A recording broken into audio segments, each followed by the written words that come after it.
بسم الله الرحمن الرحيم. الحمد لله رب العالمين، والصلاة والسلام على رسوله الكريم وعلى آله وأصحابه أجمعين وعلى كل من تبعهم بإحسان إلى يوم الدين. لیکن اما بعد، آج جناب گورنر صاحب اور معزز حاضرین، اساتذہ کرام اور میرے بہت ہی عزیز طلباء اور طالبات، السلام علیکم ورحمۃ اللہ وبرکاتہ۔ میں اس گورنر ہاؤس میں بارہا مختلف ادوار میں آتا رہا ہوں، اور یہ پہلا وہ ہاؤس ہے جس میں سب سے پہلے قائد اعظم محمد علی جناح مرحوم یہاں پر مقیم رہے، اور اس کے بعد متعدد صدر اور پر بہت سے گورنر آتے رہے، اور تقریباً ہر دور پہ میرا کسی نہ کسی حوالے سے گورنر ہاؤس آنا رہا ہے، لیکن وہ ہمیشہ ایک انفرادی ملاقات کی حد تک، اور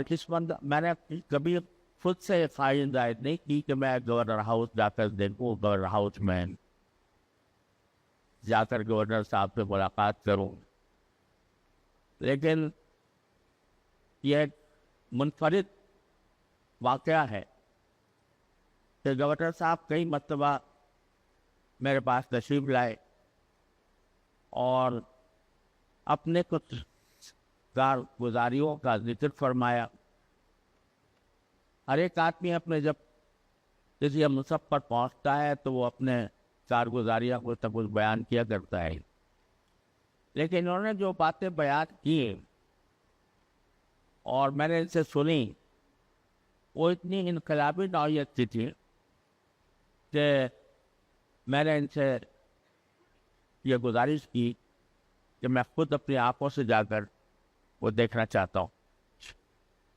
اللہ تبارک و تعالیٰ نے اپنے فضل و کرم سے انہیں یہ توفیق بخشی، اور آج یہ نظارہ میرے سامنے ہے۔ حالانکہ بظاہر یہ کوئی شیڈولڈ سیشن نہیں ہے گورنر صاحب نے بتایا، بلکہ یہ صرف جو طلباء یا طالبات وہ سوال کرنے کے لیے، پوچھنے کے لیے آنا چاہتی ہیں تو ان کے لیے ہو رہا ہے۔ جو اسکیڈول سیشن ہوگا یقیناً اس سے کہیں بڑا زیادہ ہوگا، زمین پہ بیٹھے ہوتے ہیں لوگ کہ پورا بھرا ہوا ہوتا ہے ماشاء اللہ۔ تو یہ اس طرح کسی زمانے میں ہم اپنے تاریخ میں پڑھتے ہیں، اور اللہ تعالیٰ کے فضل و کرم سے ہماری تاریخ اس حوالے سے بھری ہوئی ہے کہ ہمارے حکمران، جن کی سب سے اعلیٰ مثال خلفائے راشدین ہے، حضرت فاروق اعظم رضی اللہ تعالیٰ عنہ ہے، وہ یہ فرماتے تھے کہ اگر دریائے فرات کے پاس کوئی گدھا یا کتا بھی مرتا ہے تو مجھے یہ فکر ہوتی ہے کہ اللہ تعالیٰ مجھ سے سوال کرے گا کہ تمہاری حکومت کے دوران یہ واقعہ کیسے پیش آئے،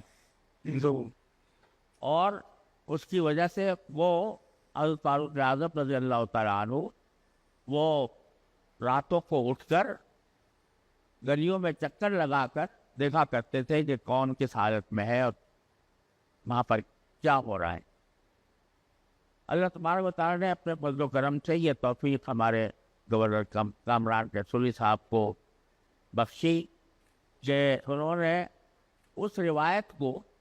یہاں زندہ کرنے کی کوشش، اور عام آدمی اور ان کے درمیان جو فاصلے ہوا کرتے ہیں، عام آدمی اور حکمران کے درمیان جو فاصلے ہوا کرتے ہیں، ان فاصلوں کو انہوں نے توڑا، اور اس کی وجہ سے ماشاءاللہ آج یہ منظر ہمارے سامنے ہے۔ اور اس کے علاوہ جو صورتحال مجھے معلوم ہوئی کہ یہاں کا ایک خاص گیٹ ہے کہ جو 24 گھنٹے کھلا ہے، اور کوئی بھی شخص وہاں پر آئے اور اپنی کوئی فریاد لے کر آئے، اپنا کوئی مسئلہ لے کر آئے، تو اس کو سنا جاتا ہے اور اس کو سن کر اس کے اوپر عمل کرنے کی کوشش کی جاتی ہے. اور یہ جو بڑا ایک اہم کام ہے جو نوجوانوں کو تعلیم و تربیت سے آراستہ کر کے ان کو اپنے پاؤں پر کھڑا کر، یہ نبی کریم صلی اللہ علیہ وسلم کی سنت ہے. اور نبی کریم صلی اللہ علیہ وسلم کا یہ حکم تھا کہ ایک تو کوئی اگر آدمی سوال کرنے کے لیے آپ کے پاس آتا تو آپ اس کے لیے کوئی انتظام ایسا فرماتے کہ اس کا مستقل ذریعہ آمدنی بن جائے. اس کی متعدد نظیریں نبی کریم صلی اللہ علیہ وسلم کے عہد میں موجود ہیں. اور دوسرا آپ کی ہر ایک اپنے تمام صحابہ کرام کو یہ تاکید تھی کہ اپنے آپ کو دوسروں کے لیے مفید بناؤ، دوسروں کے لیے مفید بناؤ. اور قرآن کریم نے بھی فرمایا کنتم خیر امت